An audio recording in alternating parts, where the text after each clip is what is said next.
and I'd like to share with you a proverb I learned in Japan many years ago. I have lived in and out of Japan since I was 14 years old. Again, it's my second home, my second language. I went to grad school there. I lived there with Disney for a number of years.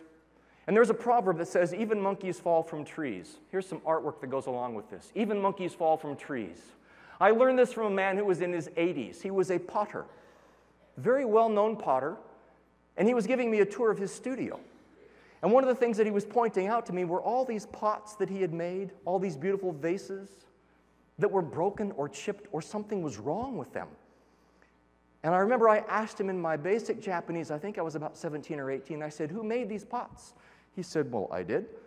I said, well, and he said, they're bad, aren't they? And I said, yeah. And I said, did you make these many decades ago? Because you are recognized by the Japanese government as a living legend. He said, no, I didn't. I made that one last week, that one last month. And he saw this long look of concern on my face, and he told me this proverb. No matter how good we are, we all make mistakes. Metaphorically, we all fall out of our trees sooner or later.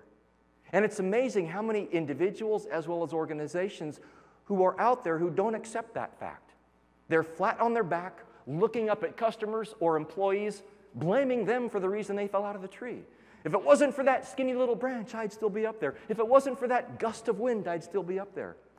Those people usually don't last too long.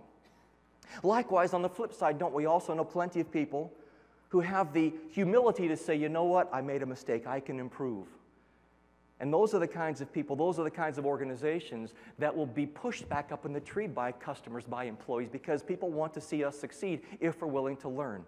And that's been a theme that I've heard since this morning of be willing to take a risk, get out of your rut, try some new things, try some new approaches.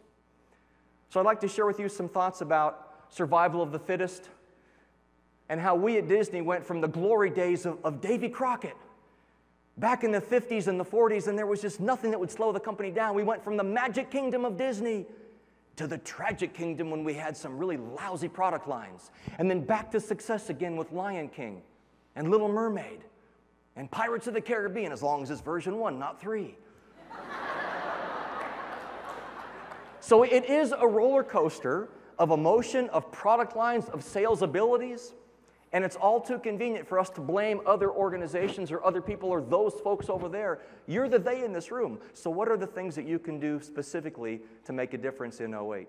Versus